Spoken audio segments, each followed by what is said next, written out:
యేసయ్యకి మహిమ కలుగునుగాక. ఈరోజు ఈ యొక్క వీడియోలో మీరు చూడబోతుంది సెయింట్ మేరీస్ క్యాథడ్రల్, పెద్ద క్యాథలిక్ చర్చ్ని మీరు చూస్తారు. అయితే ఆ చర్చ్కి వెళ్ళే మార్గం అంతా కూడా ఈ యొక్క వీడియోలో పెట్టడం జరిగింది. ఫస్ట్ మేము డార్లింగ్ హార్బర్కి వెళ్ళాం. సిడ్నీలో ఏదైనా కానీ ఒక మంచి ప్లేస్లు చూడాలి అని అంటే మనం కారులో వెళ్తే అవన్నీ కూడా మిస్ అయిపోతాం. కాబట్టి మేము అనుకున్నది ఏంటంటే ఆ సిడ్నీ సిటీ మొత్తం నడుచుకుంటూ అన్ని ఏరియాస్ కూడా చూసుకుంటూ వెళ్ళాలి అన్న ఒక ఉద్దేశం మీద మేము ఈ యొక్క క్యాథలిక్ చర్చ్కి వెళ్ళటానికి అంతా కూడా నడుచుకుంటూనే వెళ్ళటం జరిగింది. అయితే ఈ మార్గం మధ్యలో కొన్ని చాలా ప్రాముఖ్యమైన బిల్డింగ్స్, కొన్ని కట్టడాలను కూడా మీకు కనిపిస్తూ ఉంటాయి. వాటన్నిటిని కూడా వీక్షించండి. ఇక్కడ మనం చూస్తూ ఉంటాం కదా, ఈ యొక్క సిడ్నీ సిటీలో ఎక్కువగా చాలా పెద్ద పెద్ద వాళ్ళు, పెద్ద బిగ్ షాట్స్, బాగా ధనవంతులు ఇక్కడ ఈ యొక్క సిటీలో ఉంటూ ఉంటారు. అయితే ఈ యొక్క డార్లింగ్ హార్బర్ దగ్గర ఉన్న బిల్డింగ్స్ ఏవైతే ఉన్నాయో వాటి అన్నిటిలో ఆఫీసులు ఉంటాయి. అక్కడ పనిచేస్తున్న కొంతమందిని మీరు కూడా చూసే ఉంటారు. అదే రీతిగా ఇదంతా కూడా ఈ రోడ్ వ్యూ అంతా కూడా డార్లింగ్ హార్బర్ బ్రిడ్జ్ అని ఉంటుంది. దాని మీద నుండి తీసిన వ్యూని ఇప్పుడు మీరు చూస్తూ ఉన్నారు.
అలా నడుస్తూ ఉండగా మేము చూసింది క్వీన్ విక్టోరియా బిల్డింగ్.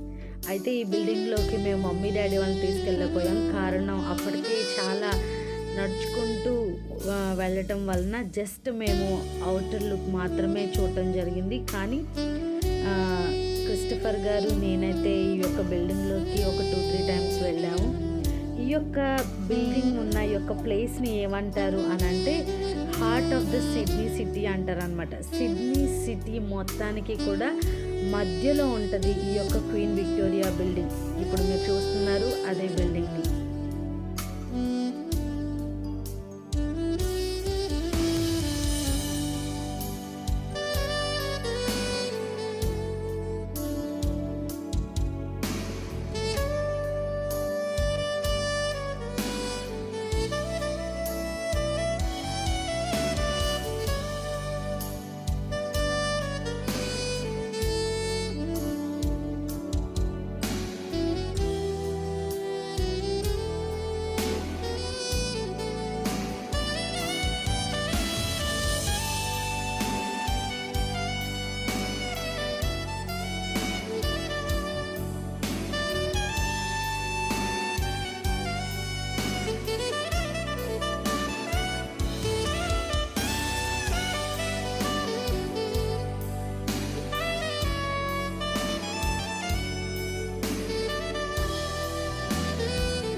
ఇక్కడ కనిపిస్తున్నది ట్రైన్ కాదు, దీన్ని ట్రామ్ అంటారనమాట.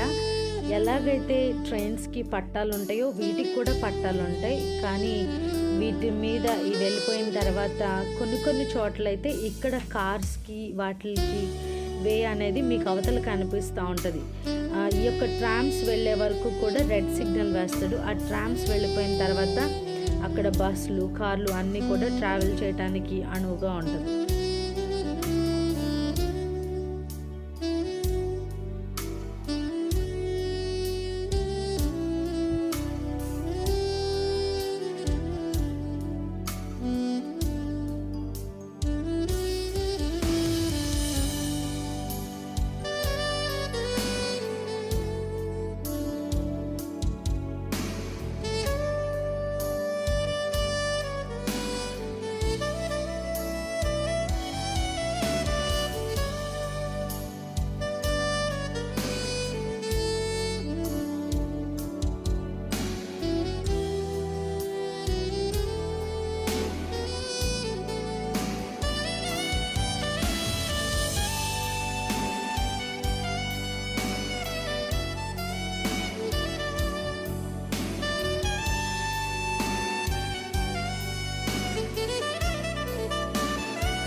సెయింట్ మేరీస్ క్యాథడ్రల్ చర్చ్కి వెళ్ళాలి అని అంటే నడుచుకుంటూ వెళ్ళే మార్గం అయితే కనుక ఇక్కడ మనం ఎంటర్ అవుతూ ఉన్నాము.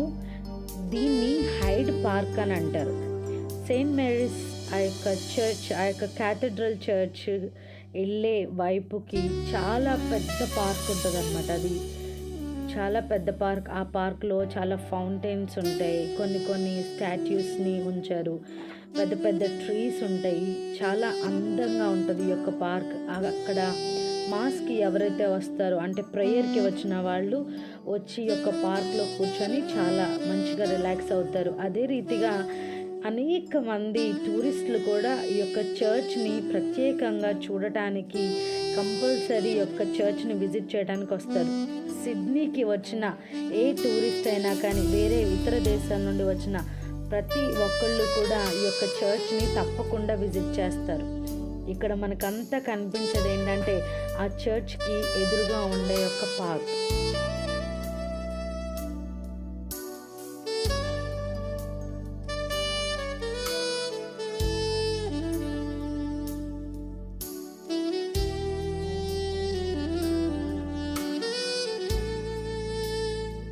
ఇప్పుడు మీరు చూస్తున్నదే సెయింట్ మేరీస్ క్యాథడ్రల్. ఇది క్యాథలిక్ వాళ్ళ యొక్క చర్చ్ అన్నమాట. మనం మామూలుగా అయితే మన పెంతెకోస్తు చర్చ్ని మనం చర్చ్ అంటాము. అయితే క్యాథలిక్ వాళ్ళు ఆరాధన చేసేదాన్ని క్యాథడ్రల్స్ అంటారు అనమాట. ఈ యొక్క క్యాథడ్రల్ని మనం చూస్తున్నా, క్యాథడ్రల్కి అంటే చర్చ్కి ముందు చాలా స్పేషియస్గా చాలా పెద్ద ప్లేస్ ఉంది. ఇదంతా ఏంటంటే క్రిస్మస్ ఆ టైంలో ఈ చర్చ్ అంతా కూడా లోపల నిండిపోగా బయట కూడా కొన్ని లక్షల మంది గ్యాదర్ అవుతారనమాట ఆరాధనకి. ఆ యొక్క ఆరాధనకి గ్యాదర్ అయినప్పుడు లోపల ఏదైతే ఆరాధన జరుగుతుందో వాటిల్ని మనమైతే మామూలుగా చర్చిలో ఒక పెద్ద మానిటర్స్ని పెడతారు, ఆ టీవీలో మనము చూస్తూ ఉంటాం. అయితే లోపల జరిగే యొక్క మాస్ ఏదైతే ఉందో ఆ బిల్డింగ్ మీద వాళ్ళు వ్యూ చేస్తారనమాట. అదే రీతిగా మనం ఇక్కడ చూస్తున్న ఈ యొక్క ఫొటోస్ అన్నీ ఏంటంటే ఈ సెయింట్ మేరీస్ చర్చ్లో ఫాదర్స్గా ఉంటూ ఒక మంచి పొజిషన్లో ఉన్న వాళ్ళ అందరి ఫొటోస్ కూడా వాళ్ళు ఇక్కడ వేయటం జరిగింది. దాని కింద అంత హిస్టరీ అయితే ఏమీ రాయలేదు, కానీ వాళ్ళు ఒక్క ఫాదర్ నేమ్ మాత్రం వాళ్ళు మెన్షన్ చేయడం జరిగింది. కార్డినల్ నార్మన్ థామస్ అన్న ఒక ఆర్చ్ బిషప్. ఆయన ఎన్ని సంవత్సరాలు ఇక్కడ పనిచేశారు ఒక బిషప్గా అనేది మాత్రం అక్కడ మనకి ఇచ్చారు. ఏదేమైనప్పటికీ ఇది ఒక గొప్ప చరిత్ర కలిగిన ఒక పెద్ద క్యాథలిక్ చర్చ్. ఈ చర్చ్ మొట్టమొదటిగా మనం చూసినట్లయితే గనక హిస్టరీని మనం చూస్తే 1788లో మొట్టమొదటిసారి బ్రిటిష్ వాళ్ళ చేత ఒక చిన్న కట్టడంగా ప్రారంభింపబడింది. అయితే అది ప్రారంభించినప్పుడు ఇక్కడ బయట వాళ్ళు ఎవరు కూడా వచ్చి ఇక్కడ ఆరాధన చేసేవాళ్ళు కాదు, కానీ సిడ్నీలో ఉన్న కొంతమంది మిలిటరీ వాళ్ళు ఎవరైతే క్యాథలిక్స్ ఉన్నారో వాళ్ళు మాత్రం వచ్చి అక్కడ చిన్న ఆరాధనలాగా, అంటే వాళ్ళు కొద్దిసేపు వచ్చి ప్రార్థన చేసుకొని అక్కడ గడుపుతూ ఉండేవాళ్ళు. ఆ తర్వాత ఇలా ఆరాధనలు జరుగుతూ ఒక్కొక్కరిగా సంఘం పెరుగుతూ ఉన్న తర్వాత 1865 సంవత్సరంలో ఏదైతే ఒక కట్టడం కట్టబడింది, ఒక క్యాథలిక్ చర్చ్ అంతా కూడా కాలిపోవటం జరిగింది. అది కాలిపోయిన తర్వాత మరలా ఒక నూతనమైన ఒక రీతిలో బిల్డింగ్ని కన్స్ట్రక్ట్ చేయాలని వాళ్ళు 1882 సంవత్సరంలో బిల్డింగ్ని స్టార్ట్ చేశారు. స్టార్ట్ చేసిన తర్వాత ఇప్పుడు మీరు చూస్తున్న ఈ యొక్క పెద్ద కట్టడమైన ఈ యొక్క సెయింట్ మ్యారీస్ క్యాథడ్రల్, ఈ చర్చ్ 2000 సంవత్సరంలో పూర్తి చేయబట్టడం జరిగింది. చాలా అందంగా ఉంది కదా చూస్తుంటే. చాలాసార్లు మనం అనుకుంటూ ఉంటాం కదా, ఒక ప్రత్యేకమైన కట్టడాలను చూడటానికి కూడా మనం అంత ఇంట్రెస్ట్ చూపించాం, కానీ మనం చూడాలి, మన పిల్లలకు కూడా చూపించాలి. ఎందుకంటే అది హిస్టరీ చాలా గొప్పది అయి ఉండొచ్చు, కానీ దాని వెనకాల ఎంతోమంది ప్రయాసపడి పనిచేసి ఉంటారు. దేవుని బిడ్డలారా, ఎన్నో గొప్ప గొప్ప చర్చెస్ని మనం చూస్తూ ఉంటాం. ఎంతో అందంగా వాళ్ళు కన్స్ట్రక్ట్ చేస్తూ ఉంటారు. ఈ యొక్క సిడ్నీ సిటీలోనే చాలా పెద్ద చర్చ్ని మనం ఇప్పటి వరకు చూసాం. దేవుని యొక్క వాక్యము చెబుతూ ఉంది ఏంటంటే, దేవుడు మనుషుల యొక్క హృదయాల్లో ఉంటాడు, కానీ అందంగా కట్టబడిన, ఎంతో ఎత్తుగా కట్టబడిన, లేకపోతే ఎంతో విశిష్టత కలిగిన దేవాలయాల్లో దేవుడు ఉండడు. మన యొక్క హృదయమే దేవాలయముగా మలుచుకోవాల్సిన వారమై ఉన్నాం మనము.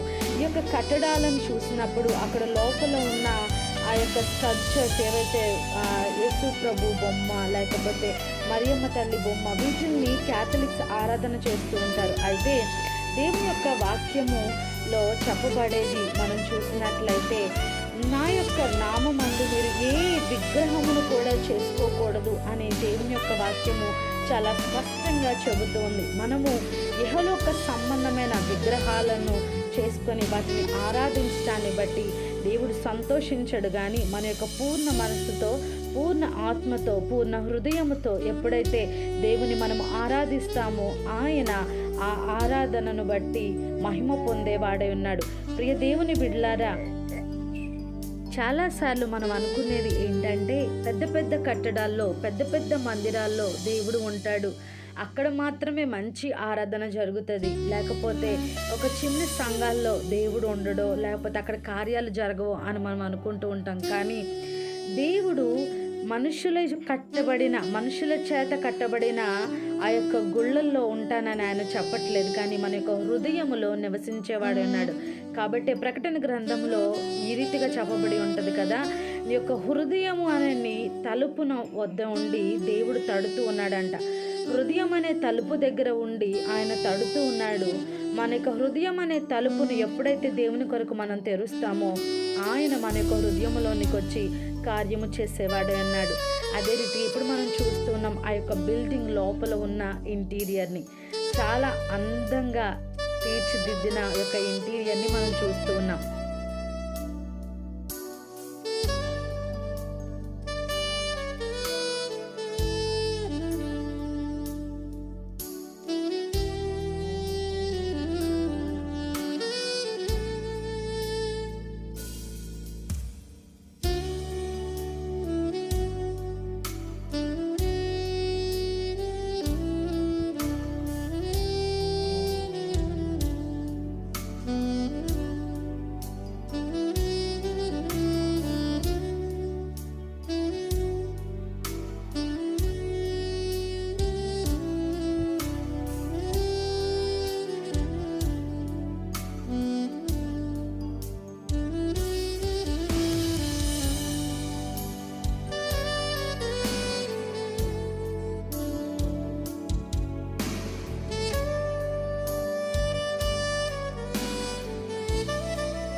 ఇక్కడ కనిపిస్తున్న స్కల్ప్చర్ ఏదైతే ఉందో అక్కడ రాస్తుంది కదా, to all Australians who died in war.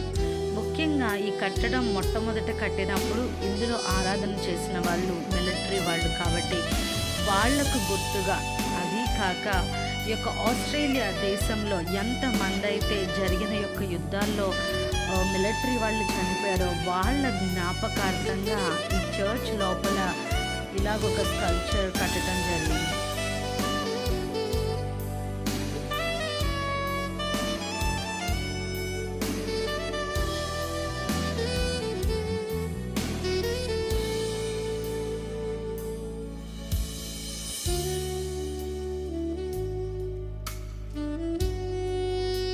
మేము ఈ చర్చ్ని విజిట్ చేద్దామని లోపలికి వెళ్ళినప్పుడు లోపల వెడ్డింగ్ జరుగుతుంది కానీ ఆ యొక్క వెడ్డింగ్ని వీడియో తీయకూడదు కాబట్టి మేము తీయలేదు. ఏదేమైనప్పటికీ ఒక మంచి కట్టడాన్ని చూడటాన్ని బట్టి మేము ఎంతగానో సంతోషిస్తూ ఉన్నాం. తర్వాత ఇక్కడ మనం చూస్తే ఇక్కడ క్యాండిల్స్ని కనిపిస్తున్నాయి కదా, ఈ క్యాండిల్స్ని గనక వెలిగించాలి అని అంటే అక్కడ మనం ఒక $2 మనం డొనేట్ చేయాలన్నమాట. ఈ $2 ఎవరైతే ఆ యొక్క క్యాండిల్ని వెలిగించాలనుకుంటారో వాళ్ళు అక్కడ ఏవైతే డొనేట్ చేస్తారో ఆ మనీ వాళ్ళు ఈ దేశంలో ఎవరైతే కొద్దిగా పేదరికంలో ఉన్నారో ఎవరికైనా సహాయం అవసరమైన వాళ్లకు ఈ చర్చ్ తరపున వాళ్ళు ఆ సహాయాన్ని చేస్తూ ఉంటారు. ఈ చర్చ్ మొత్తం మీద మనం చూసినట్లయితే మనకైతే ఒక్కటే స్టేజ్ ఉంటుంది. ఆ స్టేజ్ దగ్గరే పాటలు పాడతారు, అక్కడే దైవ సేవకుడు వాక్యం చెప్తాడు. అయితే ఈ యొక్క చర్చ్ లోపల చాలా చోట్ల కూడా అంటే మనకి చాలా ప్రాముఖ్యమైన ప్లేసెస్ కనిపిస్తూ ఉంటాయి. ఇప్పుడు కనిపించే యొక్క స్టేజ్ ఏంటంటే మెయిన్ స్టేజ్ అనమాట. అక్కడ బిషప్ గారు అక్కడ నుంచొని వాక్యాన్ని అందిస్తారు. తర్వాత కొన్ని ప్లేసెస్ని మనం చూస్తే ఆ ఒక్క ప్లేస్లోనేమో క్వైర్ వారు ఉంటారు. వాళ్ళు బిషప్ గారు ఎక్కడైతే ఉంటారో, ఎక్కడైతే బిషప్స్ ఉంటారో ఆ క్వైర్ వాళ్ళు అక్కడికి వచ్చి పాడటానికి వీలుండదు. వాళ్ళకంటూ ప్రత్యేకింపబడిన ఒక ప్లేస్లో మాత్రమే వాళ్ళు నుంచొని పాడాలి. మనం చూస్తే ప్రియ దేవుని బిడ్డలారా, పాత నిబంధన కాలంలో కూడా ప్రత్యక్ష గుడారాన్ని గనక మనం చూసినట్లయితే ఆవరణము, పరిశుద్ధ స్థలము, అతి పరిశుద్ధ స్థలము అని 3 భాగాలు ఉంటాయి. పాపం చేసిన వారు ఎవరైతే ఉంటారో వాళ్ళు ఆవరణంలోనికి వచ్చి వాళ్ళ యొక్క కాళ్లను కడుక్కొని అంటే వాళ్ళ యొక్క పాపములను ఒప్పుకొని వాళ్ళు పరిశుద్ధ స్థలములోనికైతే వాళ్ళు అడుగు పెట్టొచ్చు. కానీ అతి పరిశుద్ధ స్థలములోనికి యాజకుడు మాత్రమే వెళ్ళటానికి ఉంటుంది. నార్మల్ వ్యక్తులు అంటే మామూలు వ్యక్తులకు అతి పరిశుద్ధ స్థలంలోనికి వెళ్ళటానికి అవకాశం ఉండదు. అయితే వీళ్ళ యొక్క పద్ధతులు కూడా అలాగే ఉంటాయి. బిషప్ గారు ఎక్కడైతే ఉంటారో, ఎక్కడైతే మా ఆర్చ్ బిషప్స్ కానీ లేకపోతే మెయిన్ పోప్స్ కానీ ఉంటారో అక్కడికి పాటలు పాడేవాళ్ళు కానీ చర్చ్ లీడర్స్ కానీ అక్కడికి వెళ్ళటానికి వాళ్ళకి అవకాశం ఉండదు, అక్కడికి వాళ్ళు వెళ్ళకూడదు. అయితే యేసు ప్రభు వారు ఈ యొక్క లోకానికి వచ్చి మన యొక్క పాపముల నిమిత్తమై ఆయన మన కొరకు ప్రాణము పెట్టి ఆయన సిలువలో చనిపోయిన తరువాత వెంటనే జరిగింది ఏంటంటే భయంకరమైన భూకంపము కలిగి దేవాలయపు తెర అడ్డంగా చినిగిపోయినట్లుగా మన దేవుని యొక్క వాక్యంలో మనం చూస్తూ ఉంటాం. అంటే దాని అర్థం ఏంటంటే దేవునికి మనకు మధ్య ఉండిన తెర చినిగిపోయింది. కాబట్టి దేవునికి మనము డైరెక్ట్గా మనం ఆయనకి ప్రార్థన చేయొచ్చు. మనకేవి కావాలంటే యేసు ప్రభువాన్ని మనము డైరెక్ట్గా మనం ఆయన సన్నిధిలో కూర్చొని మనం అడిగినట్లయితే ఆయన మనకు అనుగ్రహించేవాడే ఉన్నాడు. కాబట్టి దేవుని యొక్క వాక్యం సెలవిస్తూ ఉంది, అడుగుడి మీకు ఇవ్వబడును. మీరు అడిగితే ఇవ్వటానికి ఆయన సిద్ధంగా ఉన్న గొప్ప దేవుడై ఉన్నాడు. మరి ఇప్పుడు ఇక్కడ మీరు చూస్తున్న కొన్ని ఇమేజెస్ ఏంటంటే ఈ చర్చ్లో యేసు ప్రభువారు చనిపోయేటప్పుడు అంటే ఆయనను సైనికులు వచ్చి తీసుకెళ్ళింది, ఆయన సిలువను మోస్తూ ఉన్న సమయంలో ఆయన ఎన్నిసార్లు పడిపోయారు, తర్వాత తన తల్లి అయిన మరియా వచ్చి ఆమె చూస్తూ ఉన్న పిక్చర్స్ ఇమేజెస్ని మనము ఈ యొక్క చర్చ్లో చూడగలుగుతాం.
చర్చ్లో మేము దిగిన కొన్ని ఇమేజెస్ని మీరు ఇప్పుడు చూస్తూ ఉన్నారు. మీరు యొక్క వీడియోస్ అన్నిటినీ కూడా చూస్తున్నందుకు ప్రభుపేట మరి ఒకసారి మీ అందరికీ ప్రత్యేకమైన వందనాలు. ఆస్ట్రేలియాలో మేము చూసిన కొన్ని ప్రాంతాలను మీకు కూడా పరిచయం చేయాలి, మీకు కూడా చూపించాలన్న ఒక ఉద్దేశంతో మేము యొక్క వీడియోస్ని అప్లోడ్ చేయడం జరిగింది. ఈ వీడియోస్ మీరు చూసి మీకు ఆశీర్వాదకరంగా ఉండినట్లయితే కనుక అనేకులకు తప్పకుండా షేర్ చేయండి. మన యొక్క ఛానల్ని తప్పకుండా సబ్స్క్రైబ్ చేయండి, లైక్ చేయండి. మీకేమైనా ప్రార్థన అవసరతలు ఉంటే కింద రాసే కామెంట్స్లో మీ యొక్క ప్రార్థన అవసరతని రాసినట్లయితే మేము మీ కొరకు తప్పకుండా ప్రార్థిస్తాం. Thank you. God bless you.